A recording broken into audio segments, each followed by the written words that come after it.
Isabela Carvalhais, o quinto pacote de sanções não é o gás, porque o gás é aquilo que mais devia, 660 mil milhões de euros por dia, é muito dinheiro, mas o carvão, que já vai fazer alguma diferença. Sim, eu gostava de sublinhar aqui que este pacote de sanções, este quinto pacote, não será de facto, muito provavelmente o último. Já se fala, aliás, de um sexto pacote, até porque, apesar destas expressões utilizadas pela Presidente da Comissão, há quem considere, e eu também considero, que este pacote ainda não é, não será ainda o suficiente para aquilo que precisamos do ponto de vista da mudança do comportamento do Kremlin. Nós, no fundo, andamos aqui distraídos a ver a Casa de Papel, enquanto o Kremlin se entretinha a estudar múltiplos cenários daquilo que podem ser as diferentes sanções que está neste momento a sofrer. Eu acho que é muito importante também, já agora, sublinhar isto, o trabalho que tem que se fazer junto das opiniões públicas europeias para que percebam o que é que significam estes pacotes de sanções. Esta é a forma que nós temos, no fundo, de fazer guerra em prol da Ucrânia, em defesa da Ucrânia, contra a invasão bárbara da Rússia e aquilo que está a acontecer no terreno na Ucrânia. E isso, não há sanções que não tenham custos, esses custos também são pesados para os cidadãos europeus. Daí toda esta parcimónia, vamos lhe chamar assim, relativamente às questões do gás natural, por exemplo.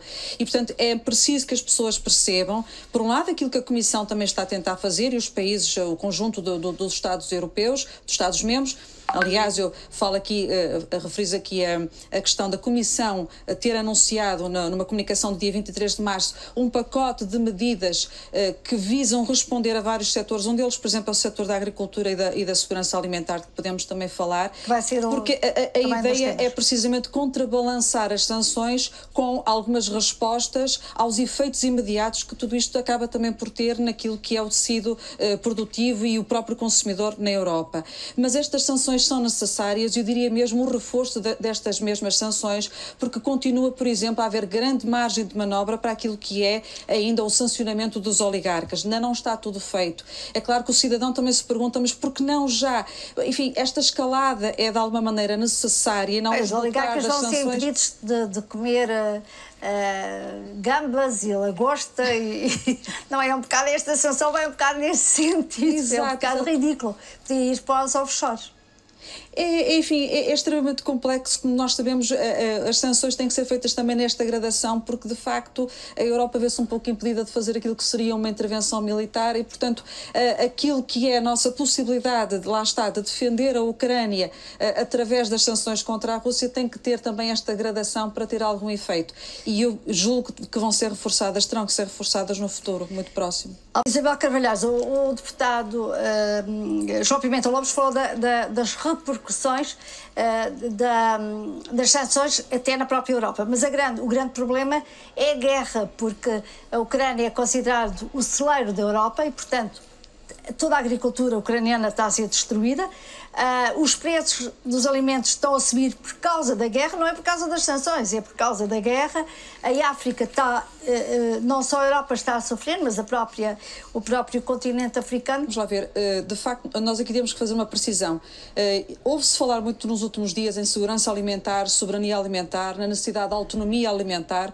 Eu tenho pena que o debate só agora chegue, parece, porque, enfim, já há muito tempo que devíamos pensar nestes três conceitos e saber como os situar também. Até porque, desde logo, a soberania alimentar não pode ser entendida aqui como um proteccionismo, de sermos capazes de produzir tudo e mais alguma coisa. E, portanto, a base da cooperação internacional nunca pode ser posta de parte. Agora, atenção que a guerra veio efetivamente aumentar muito os preços dos fatores de produção e, obviamente, que isso depois vai ter um reflexo ainda maior no preço dos alimentos, quando chegam ao consumidor, porque até agora os agricultores, de uma maneira geral, ainda têm sido muito os responsáveis pela absorção destes custos adicionais, mas nós já em 2021 estávamos a falar de uma enorme escalada de preços por causa dos preços da energia e por outros fatores que, enfim, nada é monocausal e, aliás, já se dizia em 2021 que em termos reais, só era comparável a crise alimentar, a crise dos preços da alimentação básica